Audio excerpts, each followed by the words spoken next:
Chapter 11. Kings of the South and North. Now then, I will reveal the truth to you.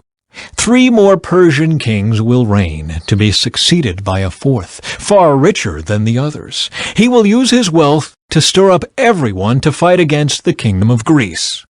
Then a mighty king will rise to power who will rule with great authority and accomplish everything he sets out to do. But at the height of his power, his kingdom will be broken apart and divided into 4 parts. It will not be ruled by the king's descendants, nor will the kingdom hold the authority it once had, for his empire will be uprooted and given to others.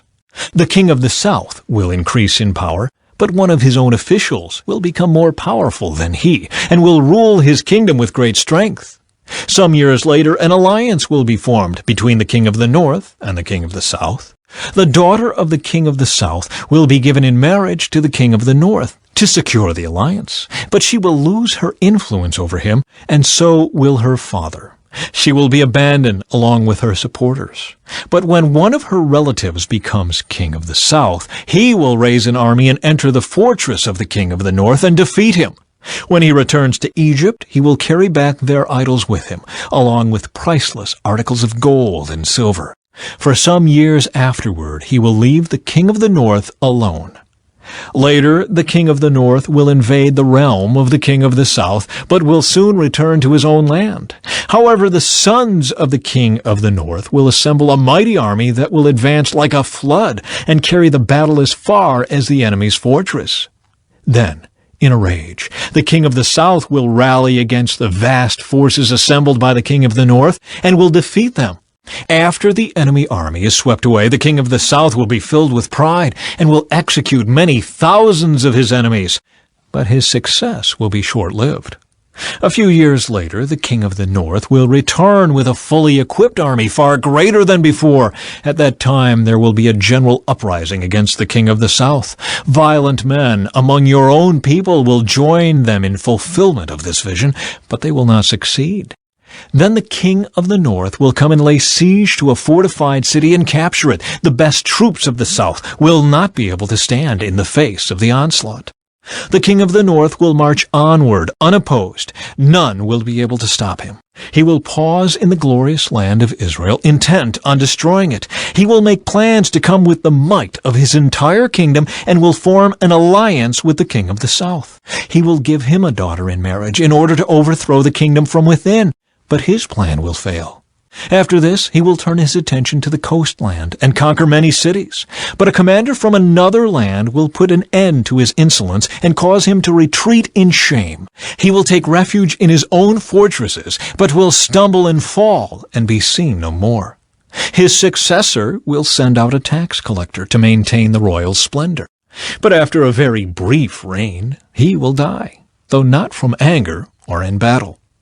The next to come to power will be a despicable man who is not in line for royal succession. He will slip in when least expected and take over the kingdom by flattery and intrigue. Before him, great armies will be swept away, including a covenant prince.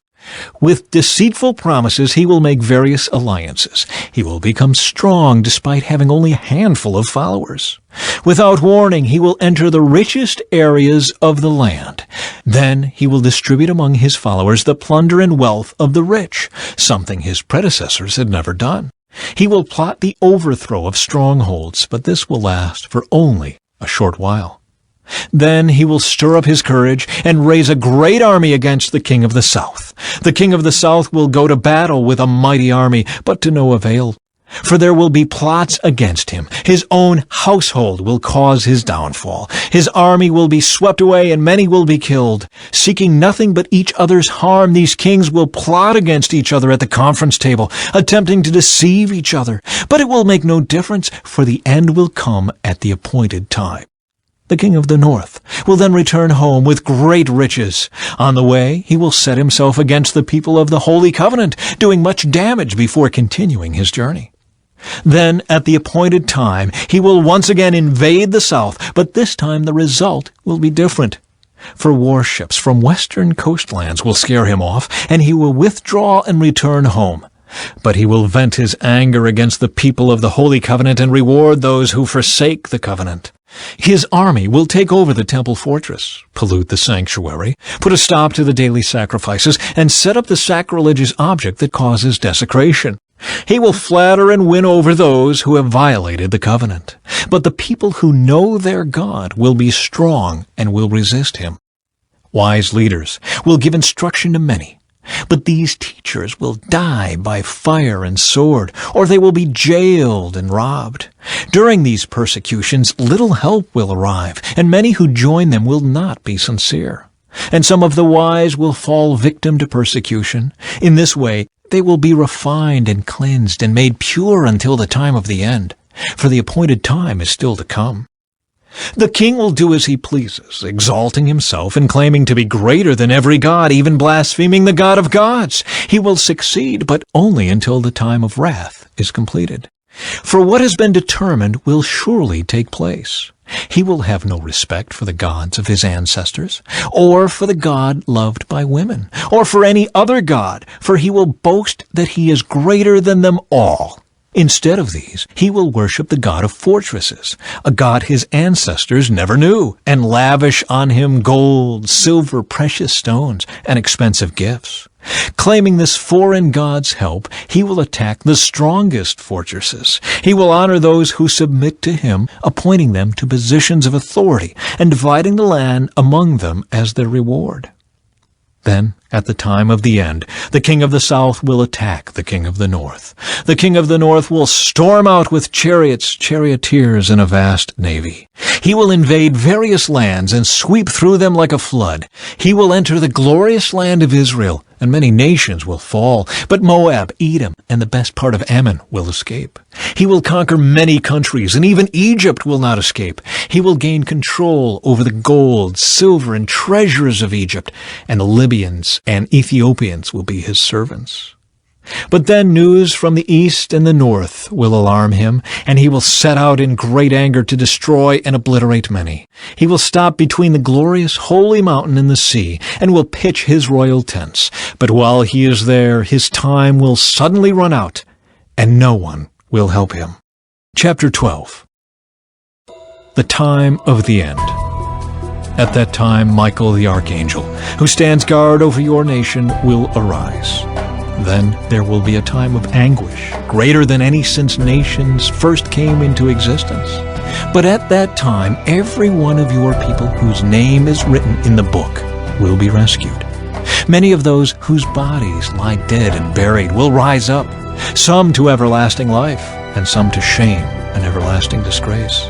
Those who are wise will shine as bright as the sky, and those who lead many to righteousness will shine like the stars forever. But you, Daniel, keep this prophecy a secret. Seal up the book until the time of the end, when many will rush here and there, and knowledge will increase. Then I, Daniel, looked and saw two others standing on opposite banks of the river. One of them asked the man dressed in linen, who is now standing above the river, "How long will it be until these shocking events are over?" The man dressed in linen, who was standing above the river, raised both his hands toward heaven, and took a solemn oath by the one who lives forever, saying, "It will go on for a time, times, and half a time.